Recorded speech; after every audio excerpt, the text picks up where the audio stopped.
What is going on, everyone? Today we got a very different episode. This is something that you never hear out of my mouth on my own. In fact, it's been so much to the point that you guys have requested and requested and requested.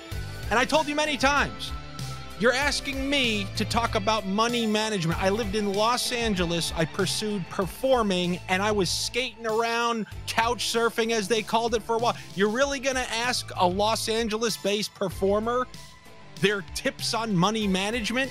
They have agents and managers just because they're so awful at doing those things. But so many of you have requested it.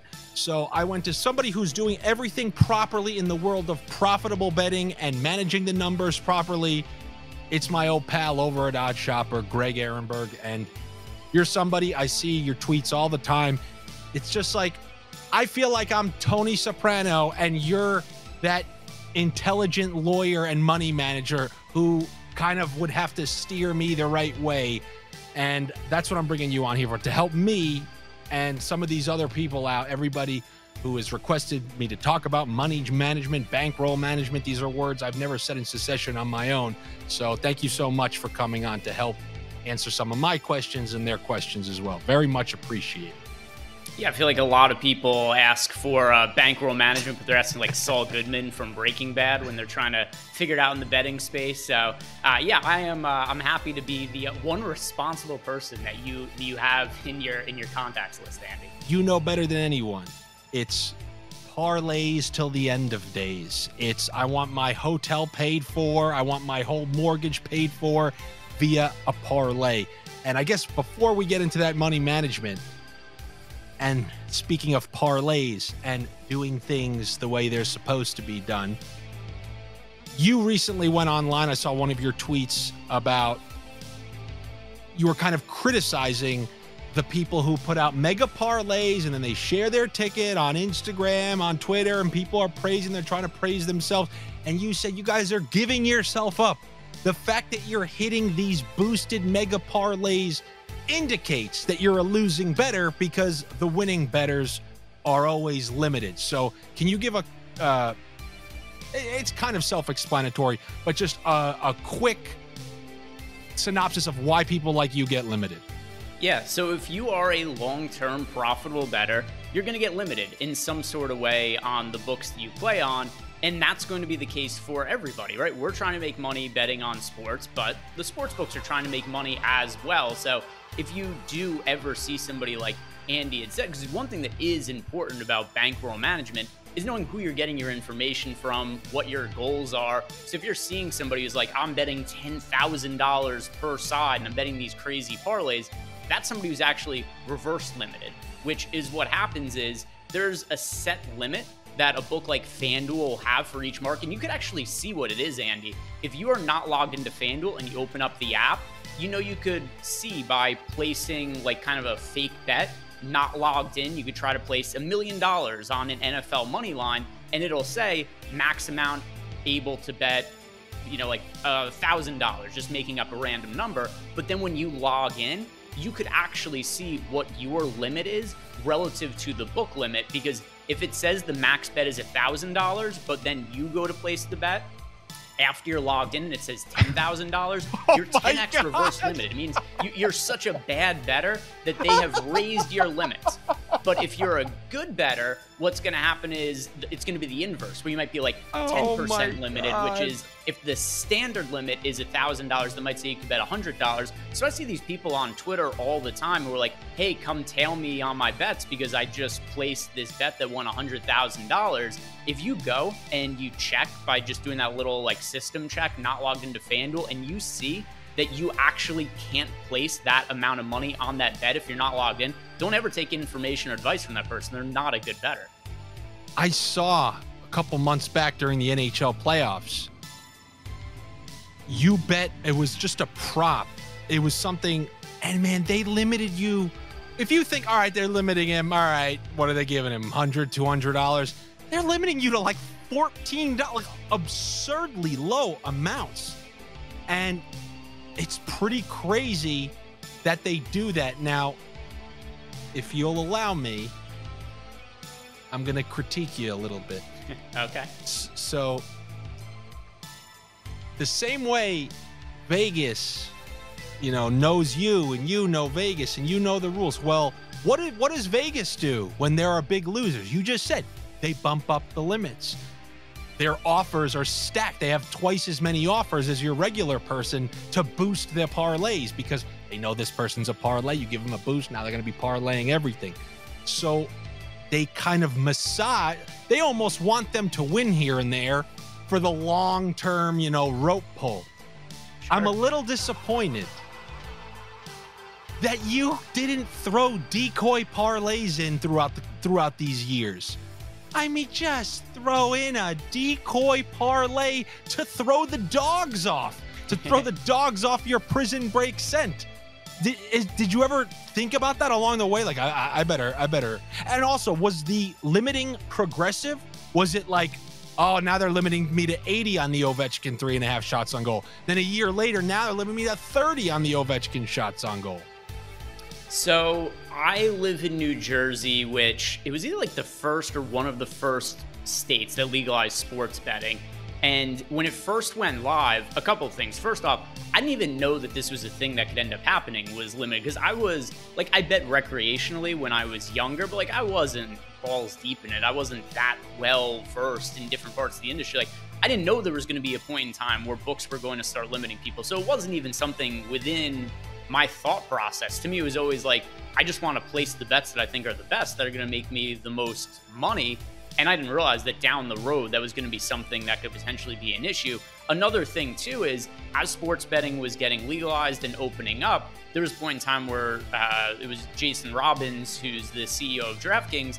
He had said, I forget what year this was in, probably 2019 or 2020 or something. But in an interview, he had said that one thing that was going to be different about how DraftKings and how U.S. sports betting was going to operate was, at the time, he said they weren't going to be limiting people. And then that changed over the course of time, where they were trying to improve their bottom line. But the short answer to your question is, it never occurred to me. And it should have been something I was more cognizant of earlier. And I only say that because, like I just told you before we started recording, I consider you're not too far. I remember we were talking about the supermarket sweep and your strategy. You got some scam to your game. I feel like I would have.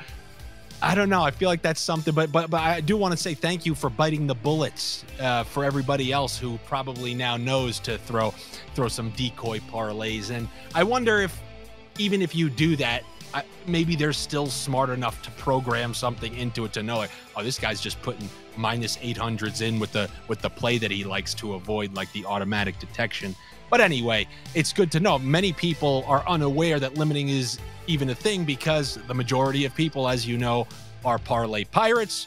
And I don't think they have to worry about being limited anytime soon. It was just something that I wanted to bring up before we got into this money management. So now I'm a bettor. You have now convinced me parlays are not the way to go. I'm going to go the Greg route. I'm going to figure out what the smartest plays are, get a good price on them, and I'm going to place these bets. But Greg told me 15 great plus EV bets that he found on OddsShopper. Am I supposed to bet all these to win 100? Am I supposed to put 100 on all these? How do I go about this?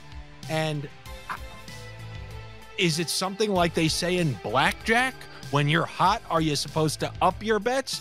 Am I just making that up because I watched Vegas Vacation and Chevy Chase is watching that thing in his hotel room?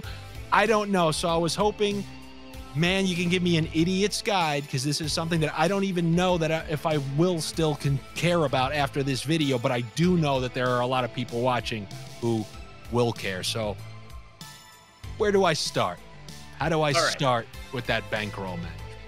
Yeah, so let's break this down into a couple of different things. One thing is, your bet size should be relative to your bankroll and how good the bets are. And how good the bets are have no correlation to what your bets performed as yesterday. So if you placed 10 bets and they went 10-0 yesterday, it does not mean your bets are more likely to win tomorrow. If you're a bettor who has a 7% lifetime ROI, it stands to reason that your bets on any given day are expected to have a 7% ROI, regardless of how the bets performed yesterday, for the month, for the week, or whatever. So you don't want to make any kind of rash decisions based on what happened yesterday, either in terms of thinking I'm hot, or especially the thing that really could get people into trouble is they say, oh my God, I went 1-11 on bets yesterday. I got to chase it and I got to bet like 3x what I bet yesterday in order to get it all back. That'll get you in trouble. That's a really good way to lose a bunch of money really quickly. So what you want to be doing is you want to have some sort of system to identify which bets it is that you like per day and how much you're going to be wagering on those bets, and in a way that's really consistent, not in a way where you're just wildly deviating based on like small sample size results. Is there sort of a, well, I like this one the most, so a little more is going to go on that and a little less is going to go, or is it just kind of equal across the board? And also the prices factor in. I like this thing at -135, and I like this one at +110. Yeah, absolutely. So one thing that you certainly want to be aware of is making sure that you're getting the best available price. So if you have an account, which you should, if you guys are watching this, you should have accounts in multiple sports books, and you should be placing the bet that has the best available price. It's really going to make a big difference in time. If you are convinced that a bet is a really good value and it's -105 at DraftKings and it's -110 at FanDuel, and for whatever reason you've decided you're only a FanDuel bettor, so you're going to bet it at -110 on FanDuel, those 5 cents are really going to make a big difference over the course of time. So one part of bankroll management does include that you should be having your money spread out at a number of different books and making sure you bet the best prices. That can make a world of difference. I mean, tens of thousands of dollars over the course of years. That's one thing, fortunately, with something that has forced the viewers of these videos and has forced people to do that, is the sport of hockey. You've never seen anything like this in your life when it comes to the disparity between sports books. Because it is a lesser bet sport, these sports books are really scared to add features because they don't have other sports books to kind of compare them to. So on one site, you can take point props for certain players, but you can't do it on another site. Another site lets you do like one that you basically need all the sports books. Like sometimes they'll list a player's shots on goal at 3.5 on one site. Bet Rivers, all this for some weird unexplained reason has 4.5, and then they don't adjust it because it's hockey. The one thing that everybody's been forced to do is have multiple sports books here. So that's something at least that I think they should have a good start at. But absolutely, the price disparity, I mean, you do work at OddsShopper, and the whole premise is shopping those odds. Yeah, and by the way, that's also a way where if you have access to a lot of different sports books, that's another way too, where maybe I have a bet that I like that I could only get, you know, $26 down on DraftKings, but FanDuel allow me to get $40 on it. And then once you get that bet down across multiple different books, that's another way too, where even if I'm limited to a small amount at one book, you could get a plus EV bet that might be available at multiple books, and that's a way to get more money down on a particular bet as you start to get limited. So even though my individual bet sizes often aren't able to be all that significant, Andy, I am still able to get down a pretty good amount of money spread out across different books. It's where at the end of the year, like I could still make a good amount of change betting on sports, even if the individual bet size might only be like $22, $18 sometimes. Okay, and now, all right, so I'm starting fresh after this video. Actually, diet starts on Monday. We're gonna start with that fresh bankroll on Monday. New Year's resolution. Yeah. If you're gonna start, you need to have enough to clear a couple weeks in case it doesn't start right. You know, correct? Like if you're starting this, my worry is that people want to do this, and then it's like things just don't go they don't go well in like the 10 days. And then it's like, you know what, scrap all, I don't have time for all this. I gotta do 10 leg parlay. We're gonna change this all around. So do you have to like have some leeway built up to kind of hold you over in case it doesn't start in a decent fashion? I started with $20 and just betting $1 a day. So the answer is no, not really. Like you just would scale your bet. So one thing that we have at OddsShopper that you and I talked about a little bit before we started recording is you could enter your bankroll information in. you could select all the sports books you have an account on, and not only is it going to tell you which are the best bets of the day based on the algorithm, but it's also going to tell you the bet size. And then it scales based on the amount of dollars you have in your account. So you could have a total bankroll of $20, and it might just say like, hey, you're going to bet 70 cents on this bet. You're going to bet $1.11 on this other bet. And it is very possible to build a bankroll starting from very little. That is what I did. I started betting and playing DFS when I was in college. Then it was really more so DFS at that point. Betting came on seriously for me a little bit later. But yeah, I started just $1 a day and then built it up from there. I can guarantee you Greg had no money because he was pursuing comedy. And so all he had was $20 to his name. we could relate to each other in that way. So you started with a small bankroll. People don't need a crazy amount. Now, this was one thing that I never really took time to learn when I was over with you guys. So how can I input the amount that I have? How does the OddsShopper system know that I have a small budget, and how can it suggest an amount to me based on that budget? Yeah. Why don't we just screen share it? That's probably going to be a lot easier than me. Let's do it. I'm getting better at DJing these things. So getting limited, you know, the first time it came up and it showed you that red, were you like, these son of a bitch. And do they communicate to each other? Like once you got limited on one, did they send that? Did they send some comms to each other? Like there's this Greg guy. We don't like these bets that he's putting in. Get him on your flag. And then they have a flagger system where you communicate flaggers I should know about, and I'll communicate the flaggers you should know about. You think they got that going underground?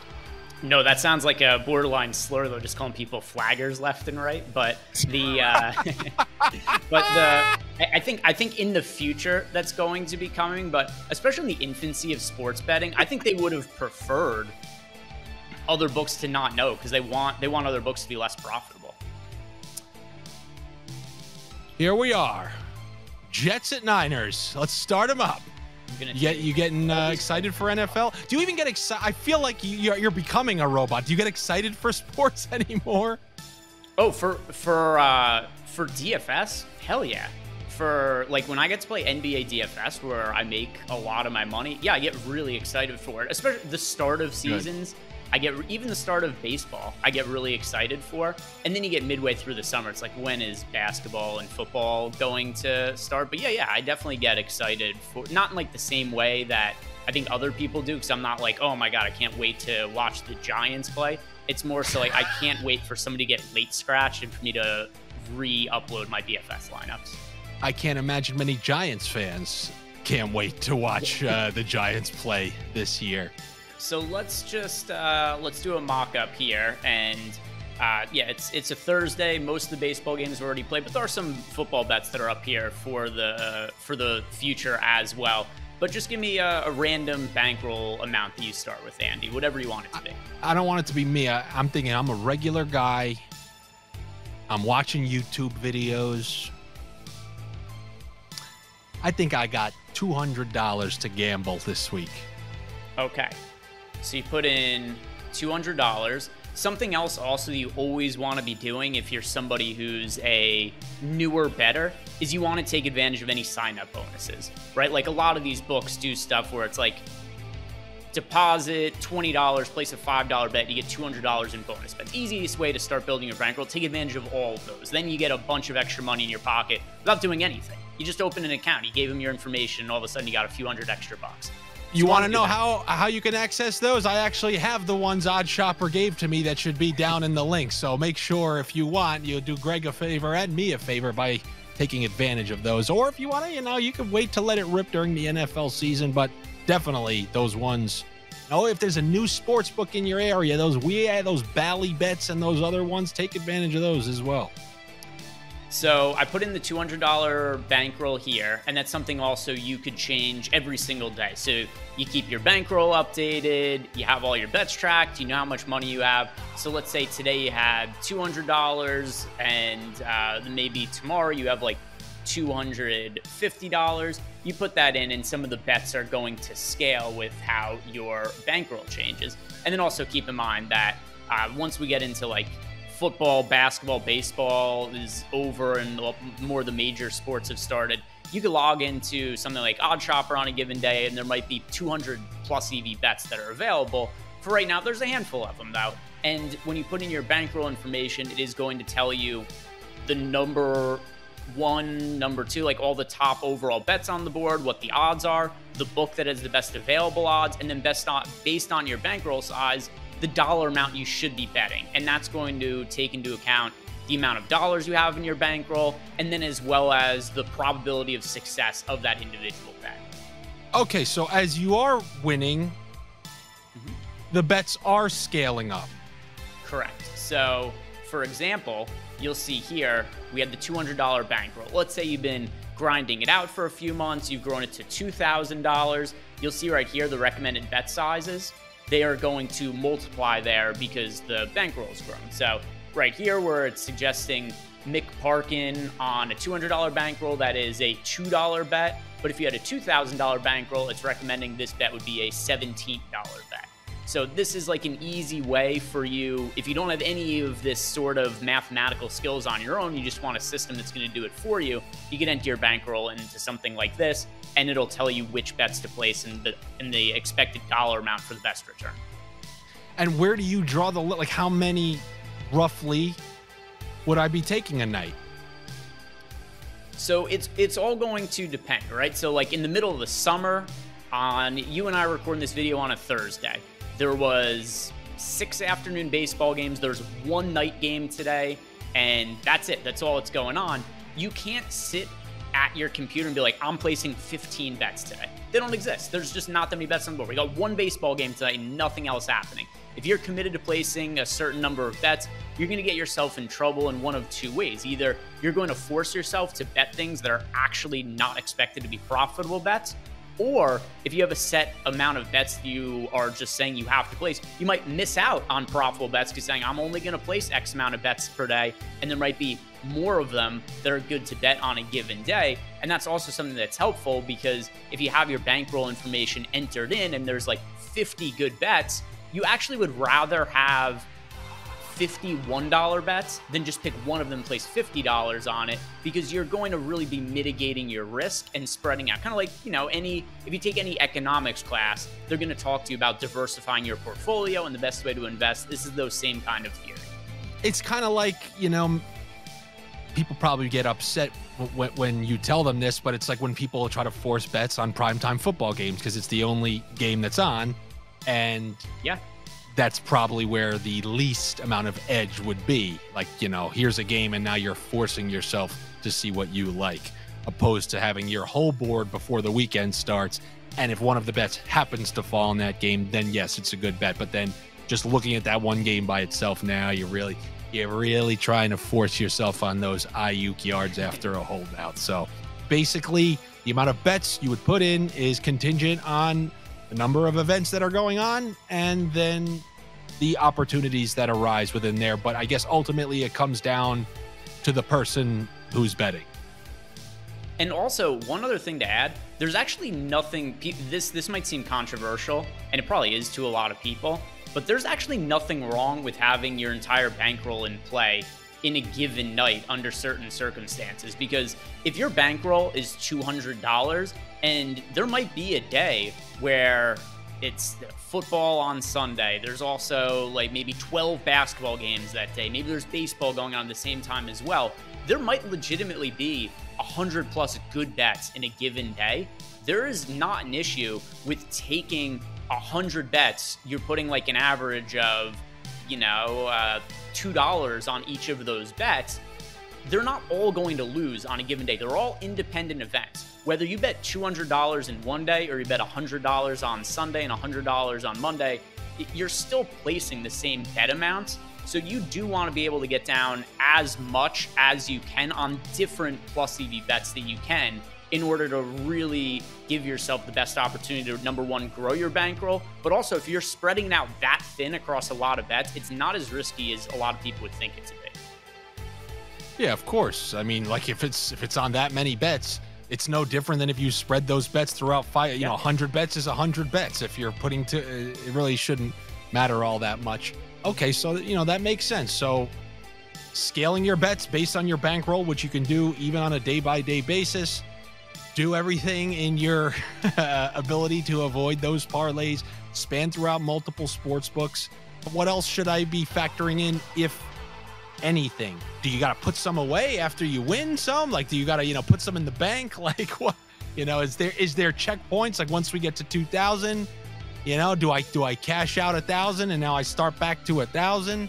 Is that something that's real? Yeah, well, I mean, keep in mind that you do have to pay taxes, so you do want to be putting money away. Like, I play a lot of DFS, and the nature of DFS is when you have a big win, you get like a lump sum of money that you're going to get at once.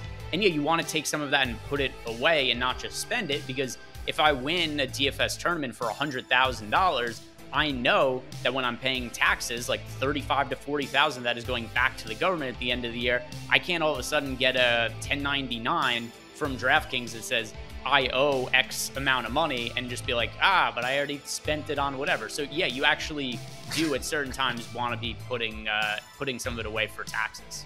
Okay, so you put those taxes away, people, or else Erwin R. Shyster is going to come knocking on your door come April, whatever it is. IRS never gives anyone a break, especially a tax cheat like you. Where do people find themselves getting in trouble, if that makes sense?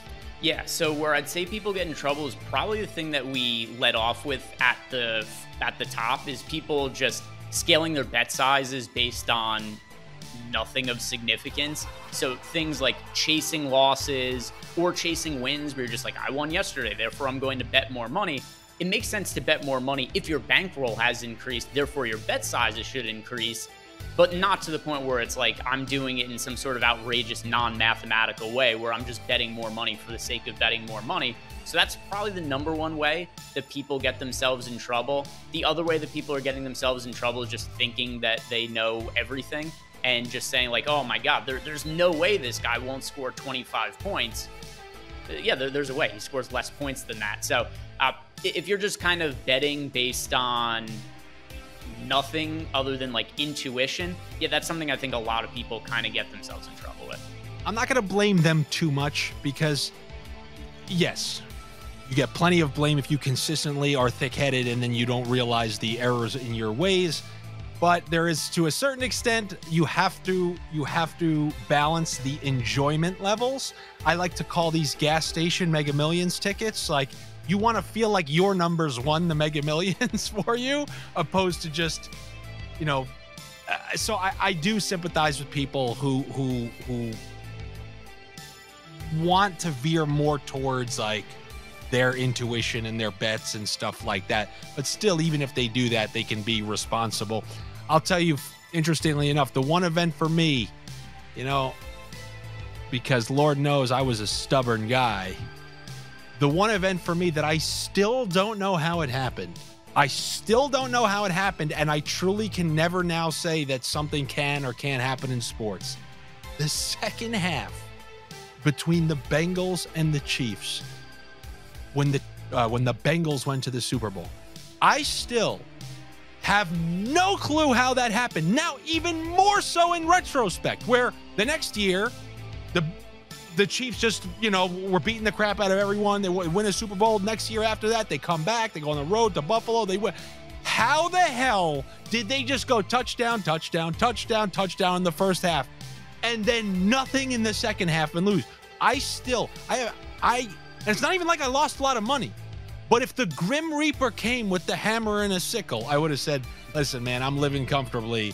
The Bengals ain't winning this game. I'd be dead. So that event in and of itself is why I'll never say that something can or can't happen. Anything can happen. Yeah, and you should be able to apply some sort of logic to a bet that you're placing.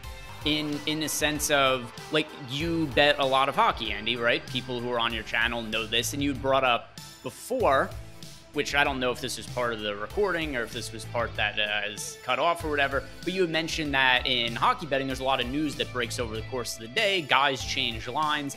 If you could look at a news item and you say, oh, this third winger on the Penguins has been moved up to the second line, he's going to be on the power play today, you know that he now has better opportunities to score points, let's say, whether it be a goal or an assist. It is very logical to then look at the sportsbook odds and say, oh my God, the odds of this guy has not moved even though his situation has changed.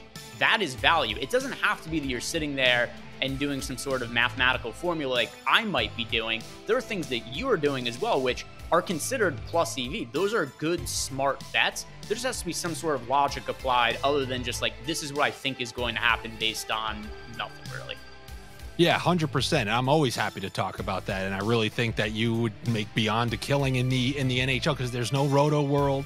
There is nothing like that to give you the specific practice report breakdowns, because they do these things called line rushes and they happen. You have to follow each beat reporter on Twitter and hope that they give you that day's line rushes and power play adjustments. And in the NHL, it ain't, oh, Khalil Shakir is now the wide receiver too, so his yardage is immediately going up on DraftKings within 10 minutes. You're getting like a 2-game buffer before that even changes. So there are a bunch of those in hockey. And you know what, Greg? I think you'd be proud after the last couple of years. I've made a serious stride into the plus EV world. That's something else people ask me. They'll be like, how much money do I need to quit my job? Be like, that's really a you question. It's not a me question. I don't know what your expenses are or how much money you're making doing this. So everything is personalized to what you're individually comfortable with and what it is that your lifestyle allows for. Okay, so in summation, I'll do my best kind of summarizing those points in an idiot's guide type of way. First thing you should do is make sure that you have accounts on all sportsbooks so you're not just losing 10, 20 on all these little differentiating odds. I know it's annoying, I know, but look, either you want to win or you don't. You just want to have one sportsbooks and put all the bets in that way, despite the fact that different bets are offered on all the different sportsbooks and you're missing out on all the fun ones that are available on one but not the other. So accounts on all the sportsbooks, making sure you're getting the best prices. Also, I would assume that means bailing on something if the price is no longer good. You know, you watch Greg's show, 10 a.m. He's got a great pick. Now you watch it at 3 p.m. It's not the same price. I'm assuming we're taking that off the board, like once it hits a certain threshold. Yeah. So it doesn't have to be the exact same odds that were available earlier that somebody else had put into play. So just once again, going back to what's on screen here, and once again, these are like kind of smaller edges on the bets that are available at the time we're recording this, but the McParkin bet, right? It's minus 275. The fair odds we've projected at minus 286. So anything up to minus 286 is going to be a good value. So even if, let's say you miss out on the minus 275 line, but the line is minus 280 later, minus 280, that's still playable. What's not playable is like a minus 300 later on. Okay, so multiple sports books, making sure you're getting a price until it is no longer worth it and you have to get it in too late. Then knowing what budget, set yourself a budget. You're not going to be livid if you end up losing. And then curtail the bets using some sort of system similar to what you're seeing on this screen, that your bets are in line with that budget and you can consistently update it every day. You had a winning day, congratulations. Now your bet can by percentage points go up, but don't be drastic with it. You had a good week, you had a good 2 weeks, don't go crazy. It all has to be in line with the amount that you won and your bankroll. It's all a percentage of that bankroll. And on nights like tonight, don't force bet. Don't force too many bets. And similarly, if this is during the fall and there's a million events going on, don't be scared to have 100 different bets in, because the odds of you landing on tails all 100 times is very unlikely. So don't force it. Don't push your chips in on days where there's not much available. Now, look, this is OddsShopper system, but you can come up with your own notebook system of what you value for each day. Yeah, that's right. I'm suggesting that you're that guy who's going to baseball games and charting pitches and writing double strikeouts, and you have your own way. But don't go wild, because that can make you, kind of piss away everything quickly. It all has to be in line with how much it's growing. And then also get that tax money off to the side. be relatively responsible. And if you start winning a ton, throw in a decoy parlay so you don't get limited. Like, you're not allowed parlay. You got to fight for your right to parlay. You parlay only when it's going to actually come back and bite you in the ass by getting limited. Now, I think that all sounds relatively fair. Yeah, and one thing I would add, too, about the mentality of it, because you kind of brushed past that at a part of what you had said there as well. If you go into sports betting, playing DFS, whatever it is that you're looking to do, and you go in with the understanding that these things are for sure going to happen. You're going to have losing days. You're going to have losing days. You're going to have hot streaks. You're going to have cold streaks. If you just accept that going in, then it's a lot easier, at least for me, to just be pretty stoic about it and not getting too high or too low at any point in time. Because if I am looking at like, oh my God, I've won, 12 bets in a row or something like that, or oh my God, I've lost 15 bets in a row, like whatever the swings might be. If I've already accepted that is going to happen going in, then it's very easy for me to not be reactionary to what is happening. It's guaranteed. It's going to happen. You're going to have hot streaks, cold streaks. Understand that going in, and then you don't have to freak out when either side happens. Yeah, meanwhile, if I go 4-0 on a hockey night for the people, I come in the next day with my feet up.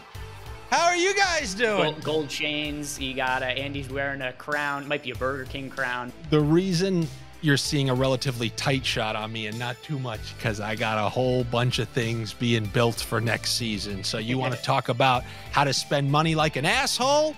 As I opened up telling you, that's me. But hopefully throughout the course of this video, Greg has shown you guys, give you guys just a couple of tips and something that will help you, because I wasn't going to be able to do it.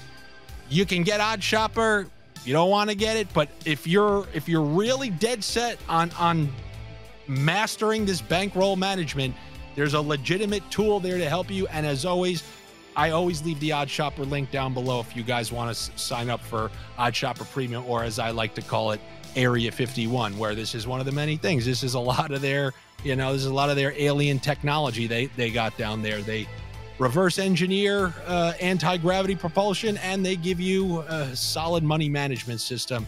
And who knows, maybe I'll even embrace that come the fall. But, on the scales, like there's got to be a yin and a yang. Oh, wait. Yang. I'll be the yin, he'll be the yang. I still try to just be more entertaining about things, but for those of you who do take this seriously, I'll just straight out say it. Greg is a better follower than me. If you're looking to strictly do things the correct way, be a consistent sports betting winner. What can I say? I'm more the hothead. I'm gonna rub it in your face when I was right about something, and then I'm just gonna make up an absurd excuse as to why something didn't work. But hopefully you guys enjoyed this. Greg, thank you really so much. You're always welcome to plug everything, because you could probably do it better than me. For those of you out there who need to know, I still do use these tools. For me, it's like my, how you have a friend who can encourage you to do something? Like when I see something that I kind of like, and I see Area 51 also likes it, that's the last little nudge I need to get in on a bet. So anything else? If you guys want to follow me on Twitter at GEhrenbergDFS, and also like and subscribe. Follow Andy's YouTube channel. And theirs as well. I mean, something tells me I'll be dipping my head in at WrestleMania over there. I was telling Greg before, I'm like The Rock who just shows up, on random Monday Night Raws. If you ever need anything hockey related or whatever, or if you want me to come make a mess on any of the shows, just let me know. Absolutely. All right, Greg, thank you so much. And like he said, if you would mind, subscribe and, like, comment, all that great stuff. I'll be back with you guys soon I don't know. That's why you need to be subscribed. You never know when a new video's coming. So if you hit those notifications, you'll know. That's it. I'll be back with you guys soon. Take it easy. Hope you enjoyed the video. Later.